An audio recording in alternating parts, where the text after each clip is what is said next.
ministre, alors là, on nage dans la grande absurdité.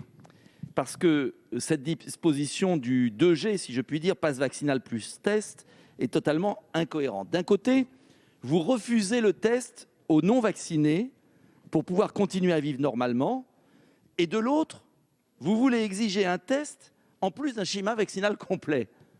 Alors là, vraiment, je ne sais pas si on peut comprendre cela. Je dois être particulièrement limité, mais j'avoue que je ne comprends pas. Parce que de deux choses l'une, soit le test établit clairement qu'une personne négative n'est pas contaminée, et donc entre nous, le pass vaccinal ne se justifie pas, parce que le pass vaccinal, c'est une protection inférieure à un test négatif.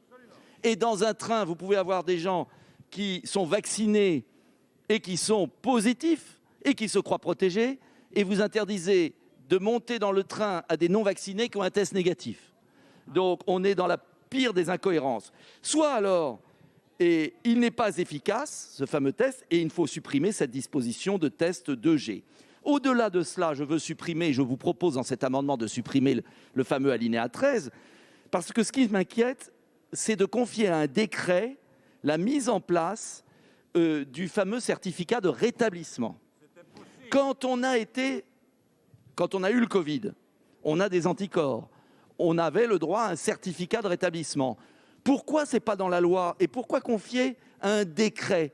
Est-ce un nouveau moyen pour le gouvernement d'emmerder les non-vaccinés qui ont eu le Covid et qui sont beaucoup mieux protégés par leur immunité naturelle que par le vaccin?